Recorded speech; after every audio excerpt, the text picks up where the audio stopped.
हीरालाल जी ने अपने बेटे की स्मृति में ये कार्यक्रम किया। आप सोचिए, किसी का छोटा बच्चा है और उसकी हत्या हो जाती है, और उतना ही नहीं, जब वो उसकी शिकायत करने जाते हैं तो उनके भाई के खिलाफ मुकदमा हो जाता है। मतलब जो पीड़ित है उसी को और प्रताड़ित ये व्यवस्था करती है। और मैं तो देखता हूँ कि किस तरह से एक के बाद एक मुकदमे किए गए इनके भाई के खिलाफ, और ये उसको न्याय दिलाने की लड़ाई जो है यहाँ आजमगढ़ से लेके लखनऊ तक, ये दरवाजे दरवाजे अधिकारियों के जाते हैं, और उसके बाद भी अभी तक इनको न्याय नहीं मिला है।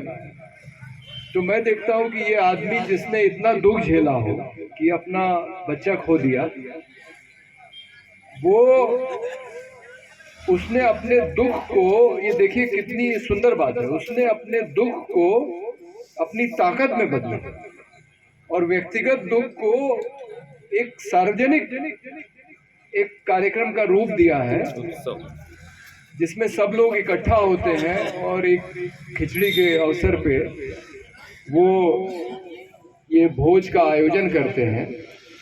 तो व्यक्तिगत दुख को ये बदल रहे हैं सामाजिक एकता में।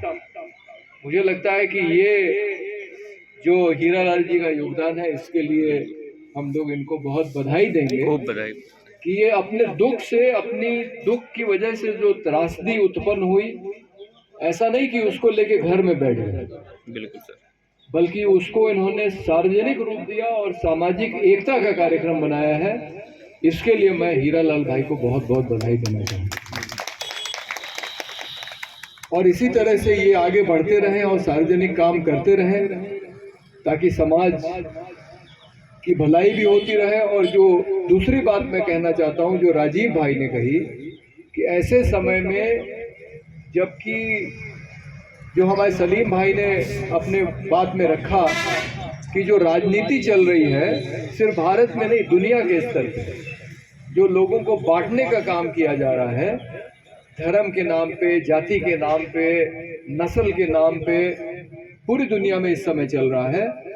तो इस तरह के कार्यक्रम करना जिसमें कि लोग साथ में आए, औरत, आदमी, बच्चा, छोटा, बड़े, बूढ़े, सभी बिरादरी के लोग, सभी धर्मों के लोग, ऐसे कार्यक्रमों को करना बहुत जरूरी है। और हमारी सोशलिस्ट पार्टी भी यही मानती है कि ये जो बांटने वाली राजनीति है, इसका सही जवाब यही है कि हमको जोड़ने वाले कार्यक्रम करने होंगे।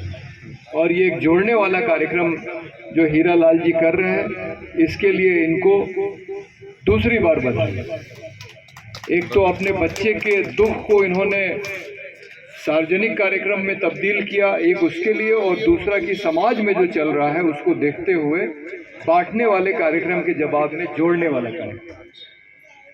और एक मैं सुझाव ये दूंगा कि दूसरों को खिलाने का सबसे बढ़िया काम जो समुदाय करता है वो है सिख समुदाय। जब किसानों का आंदोलन चल रहा था तो हमारे एक बाराबंकी के साथी हैं संतराम यादव जी, मैंने कहा कि देखिए ये सरदार लोग कैसे खाना बना के सबको खिला रहे हैं, रोज, एक दिन नहीं। तो वो संतराम जी बोले कि भैया जी यही लोग कर सकते हैं, ये काम हम लोग नहीं कर पाए कि रोज खिलाते हैं। आप गुरुद्वारे में चले जाइए, रोज लंगर मिलता है। तो गुरुद्वारे का जिक्र मैं इसलिए कर रहा हूं क्योंकि अभी जम्मू में एक सरकार ने मेडिकल कॉलेज खोला जी।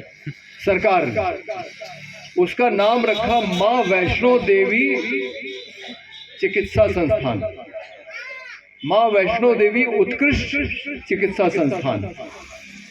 अब उसमें जब दाखिला हुआ, और दाखिला एक प्रक्रिया के तहत हुआ, बच्चों ने इम्तिहान दिया जिसको नीट कहते हैं, आप सब लोग जानते होंगे, आप में से कुछ के बेटे बेटी ये परीक्षा की तैयारी भी कर रहे होंगे।